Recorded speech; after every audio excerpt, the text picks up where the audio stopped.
mythical bird of the phoenix that rises again just about every 500 years, they say, and the return of the gods. I'm translating this from another Greek article. The sacred mythical bird, the phoenix.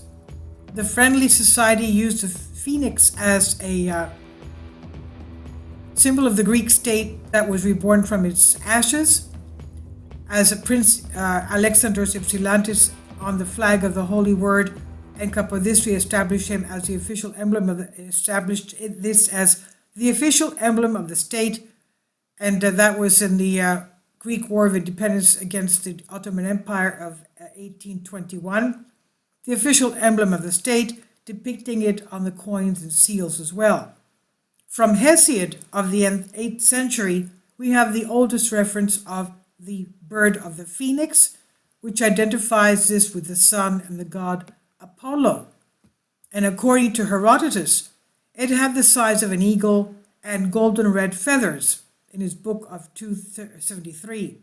And every 500 years, the phoenix came from Arabia to Heliopolis of Egypt, carrying its dead father, whom he wrapped in an egg-shaped myrrh, buried in the sanctuary of the sun of Egypt, of course. Kindly support my Patreon account since YouTube has again demonetized my YouTube channel. The daily posts are 5 videos daily, and they are totally different from what I have on my YouTube channel. Thank you so much for your support and that you find all my content so interesting. You'll find the Patreon account details in the description box below. Again, having to do with Egypt, as we know, Egypt is full of mysteries. Now, the Greek historian Herodotus says, I have never seen this bird except in pictures. Parts of its plumage are gold in color and others are deep red, and it resembles an eagle in outline and dimensions. The bird looks like a large eagle or a heron with gold and red plumage. All of the Chinese have 5 colors to this. They gave it the many ages 500, 540, 1000, 1461, and 12,449 years ago. This is the phoenix we know, the bird that is regenerated through its own ashes. The phoenix does not live on fruits or flies, but on a liquid sticky substance such as resin, which smells of incense. It's the myrrh that the groom and bride used to, we read about the myrrh in the Holy Bible, the Old Testament as well. According to Pliny, there is only one phoenix in the whole world. As it ages, it builds a nest with branches of aromatic plants, fills it with aromas, and dies burning in it. From his ashes he is reborn and carries the remains of his previous existence together with his nest to the city of the sun, Heliopolis, in Egypt, for burial. Pliny the Elder writes about Phoenix that it lived for 1,460 years, and the signs of his return were given by the movement of the stars. The Platonic philosopher Celsius, in his work True Word, tells us, an Arabian bird, the Phoenician, the phoenix, carries his dead father wrapped in a myrrh balsam tree to Egypt and places him in the Mosque of the Sun, in the Temple of the Sun. Ovid tells us the phoenix comes from Assyria, but this bird appears in many parts of the world, he says. All these birds have been identified with the sun and are very similar to the bird described by Ovid. Ovid, in his work titled Metamorphosis, writes the following about the phoenix. He says, the phoenix, as the Greeks call him, is a mythical bird born from its ashes. It is a sacred bird that always comes from the east and brings its father embalmed in a sphere full of myrrh and goes and leaves it inside the Temple of the Sun of Heliopolis in Egypt. There he builds his nest in the stone of the sun, and from there he was lost in the flames when he wanted to leave. The Egyptians called this bird Bennu and identified it with the god Atum, god of creation, then with Ra, and finally with Osiris. The texts of the pyramids place the fact of creation of the Zep, Tepi gods in the city of Heliopolis in the temple of the Phoenix in Egypt again. And according to tradition, the phoenix, this magnificent bird, appears if by a miracle, always from the eastern horizon during fixed points of the sky to announce the beginning of a new cosmic era. He returned to Heliopolis reborn every 1,460 years when the Sothic or the serial cycle closes, which was called the ideal new year and coincided with the solar rise of Sirius, the star Sirius. Most modern scholars of the ancient Egyptian religion state that the mysteries of Egypt or the mysteries of Osiris were instituted by Hermes the Triune, okay? That is Thoth, as we know him as Thoth. Now, who was Osiris's tutor? Almost all, Thoth, of course, as we know, was the writer of the Emerald Tablets, and Thoth wants to credit himself writing those. And you'll find the playlist of the Emerald Tablets written by Thoth in my playlist. I read them for you there. He talks about the philosophy they had and the tremendous amount of advanced technology. So Hermes, the Triune, who was the Trismegistus, who was Osiris's tutor, almost all the information about the Egyptian mysteries comes from the Greek historian Herodotus. The seat of the Egyptian mysteries was the city of Abydos, with the majestic temple of the god Helios Ra.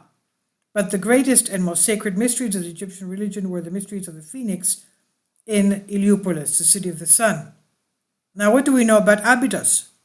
The temple of Seth in Abydos, Egypt, is where we have that lentil showing us the ancient carvings of what looks like submarines, helicopters, aircraft, tanks, whatever. Okay? How is it that they had these? And also the one of the last pharaohs of Egypt, Nectanebo, told everyone there to destroy all the temples except for the temple of Seth in Abydos, because that's where the overlords, quote unquote, of Egypt from the sky that came and landed were the original overlords and the ancestors of the pharaohs of Egypt, that they came from the skies.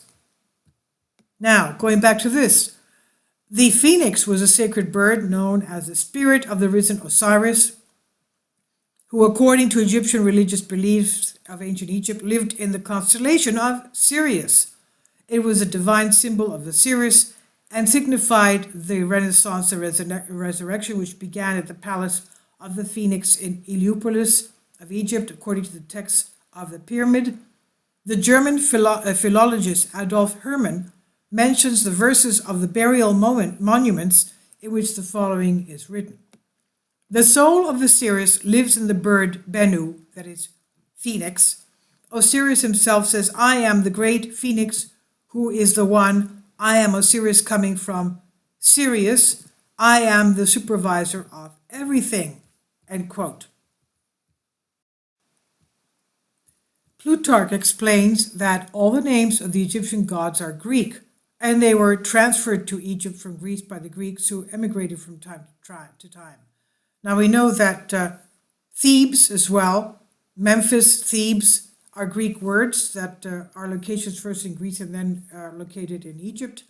We know that Port Said, for example, is backwards spelled Dias, or Suez is the backward spelling of Zeus, and things like that. Now, moreover, Plutarch, as a priest of Apollo at Delphi, reveals to us that the goddess Athena and Isis are the same person, the same deity with a different name, as well as the god Eros is identified under the Greeks with Apollo. That is, the ancient Egyptians and the Greeks had the same gods with different names, and this indicates a common origin between them. Plutarch, in his work on Isis and Osiris, tells us that the goddess Isis symbolizes the star of Sinus, Sirius, or Sothin.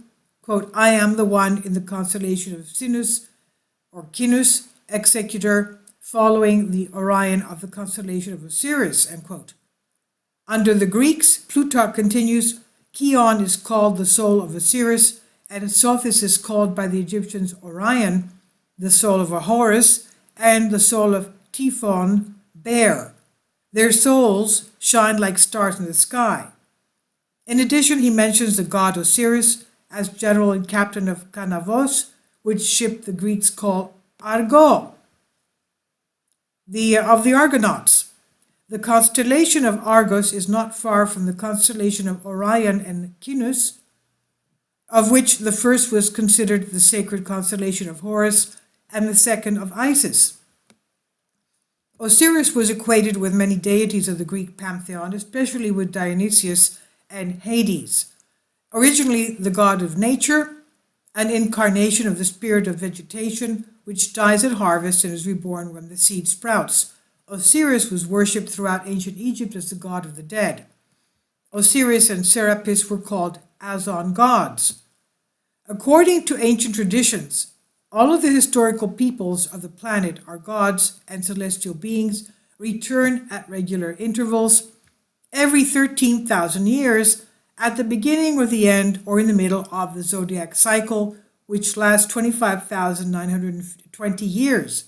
According to the testimony of ancient historians who refer to the, quote, diary of Petra, end quote, that existed at the top of the Great Pyramid, it appears that the new cycle of the phoenix coincides with the closing of the Earth's zodiac.